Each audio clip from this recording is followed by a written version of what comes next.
Marc Marquez's 2025 season with Ducati looks, at first glance, like the perfect comeback story. 11 Grand Prix victories, 14 sprint wins, 545 points, and a world title sealed with 5 races still remaining. The kind of dominance many believed was no longer possible for a rider whose career once seemed on the brink of collapse. The man who had not held the crown since 2019 didn't just return to the top, he overwhelmed an entire championship. Yet, as the dust settles after Valencia, a far more complex picture has begun to take shape inside Borgo Panigale. Beneath the trophies, behind the highlight reels, something has shifted.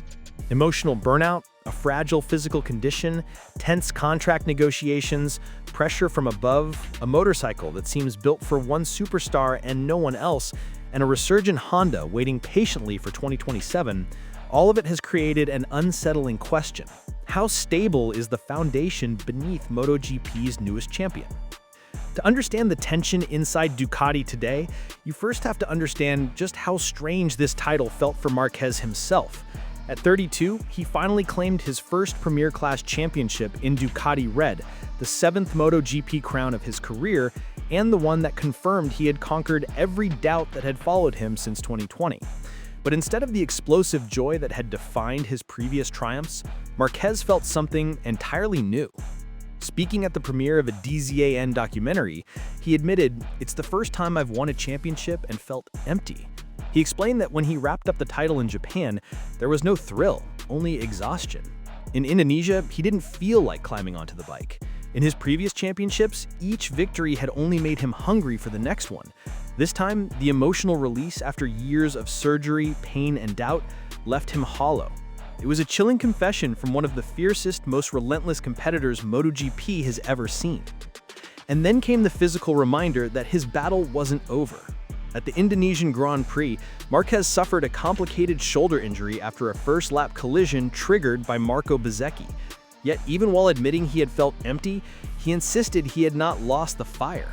Looking ahead to 2026, he declared that this winter would be entirely dedicated to recovery, that he still had the hunger to fight again. The warning lights on the dashboard are undeniable, both physically and mentally, but this is not a rider who speaks like a man contemplating retirement.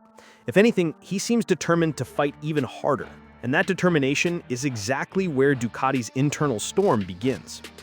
Because with Marquez restored to full power, arguably the strongest version of himself since 2019, everything changes inside the Ducati boardrooms. When he chose to leave Honda early in 2023, he voluntarily walked away from more than 20 million euros just to ride for Gresini in 2024, essentially for free, purely to prove he could win again on competitive machinery.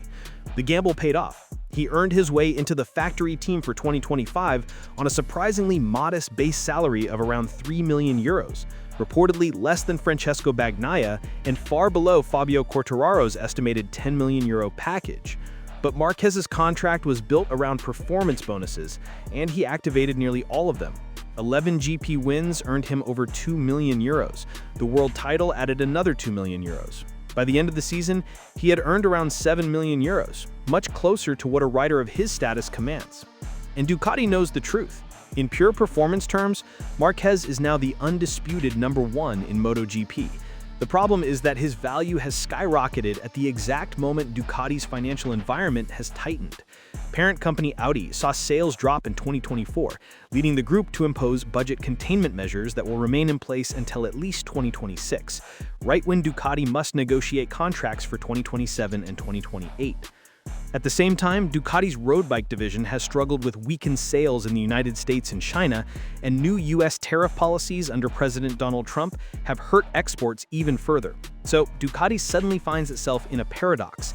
They have finally secured the superstar they always dreamed of, but they do not have the financial freedom to pay him like the global icon he has once again become. Gigi Dall'Igna phrased it carefully when asked about the negotiations. Every piece has to be in its place, and it's only fair that it be so. In corporate language, that means Ducati must keep Marquez, but they cannot blow up their salary structure to do it.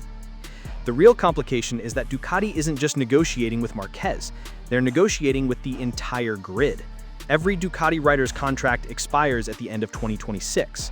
Marquez knows he holds the strongest hand.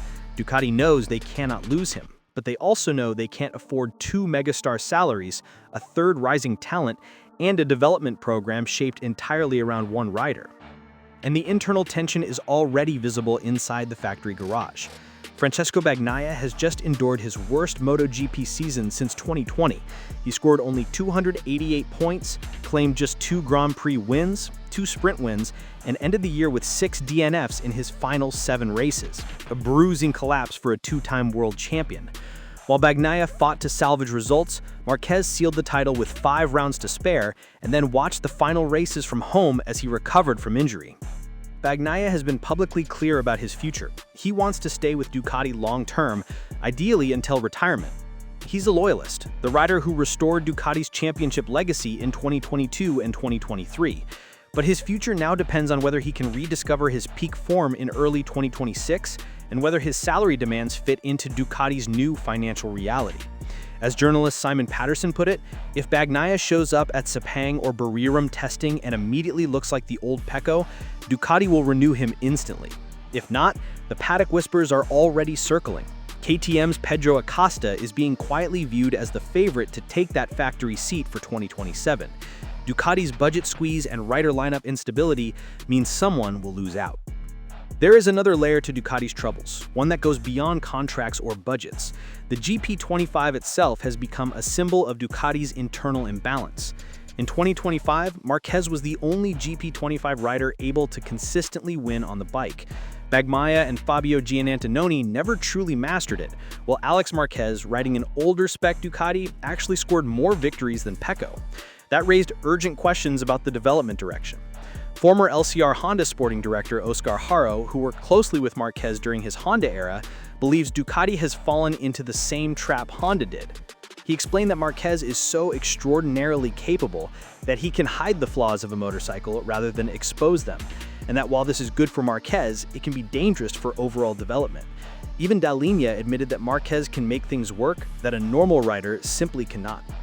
This is precisely why Ducati elevated Alex Márquez to a factory-supported role within the satellite structure, a move Haro sees as a strategic counterweight. Alex is known for his precision and technical sensitivity, qualities valuable in long-term development. Ducati appears to be considering a split philosophy, one development path tailored to Marc's extreme riding style, and another built for the rest of the lineup, Bagnaia, Giannantonio, and potentially Acosta. The unspoken fear is that Ducati may become too reliant on Márquez, creating a Márquez-only bike that wins now, but collapses later if he chooses to leave. And that possibility brings Honda back into the conversation. It may seem unthinkable that Márquez would ever walk away from the best bike on the grid, but new 2027 regulations, with reduced engine capacity and Pirelli tires, will reset the entire technical picture. Honda, meanwhile, has reinvented itself since Márquez left in 2023. Their concessions have unlocked huge gains, their development structure has changed, and their budget has never been in question. The emotional relationship between Márquez and Honda never truly fractured, and team boss Albert Puig has openly described the idea of his return as a dream scenario. Financially, Honda is one of the few manufacturers capable of offering Márquez a contract worthy of his restored status. As Simon Patterson noted, Márquez is only a true free agent if Honda decides it desperately wants him. He's not going to Aprilia, he's not going to Yamaha. The real market comparison involves Acosta, Quartararo, and Jorge Martin, but Márquez belongs in a category of his own. One scenario for 2027 is a one-year Ducati renewal, giving him freedom to observe who adapts best to the new 850cc era before choosing his final destination. Another is a dramatic reunion with Honda right at the start of the new technical cycle, one last attempt to chase glory together. So, as we head into 2026, the picture is remarkably clear and impossibly complicated. On track, Márquez is still the benchmark, a rider who has rebuilt himself, rediscovered his dominance, and proven that his competitive fire still burns despite emotional fatigue and physical wear. Off track, he is Ducati's greatest strength and also its biggest headache. They need him more than ever, but they must navigate financial limits, an unsettled teammate, a development project that threatens to revolve too much around one man, and a former employer with deep pockets and unfinished business. Meanwhile, Márquez faces his own challenges, recovering from injury, managing the emotional crash after his comeback title, and proving once again that his body can carry him through another full season. Yet, despite all of that, he has already canceled his winter holidays to focus completely on rehabilitation. The hunger, he insists, hasn't gone away, not even for a moment. Let us know your thoughts in the comments below, and once you're done, click on the video on your screen right now.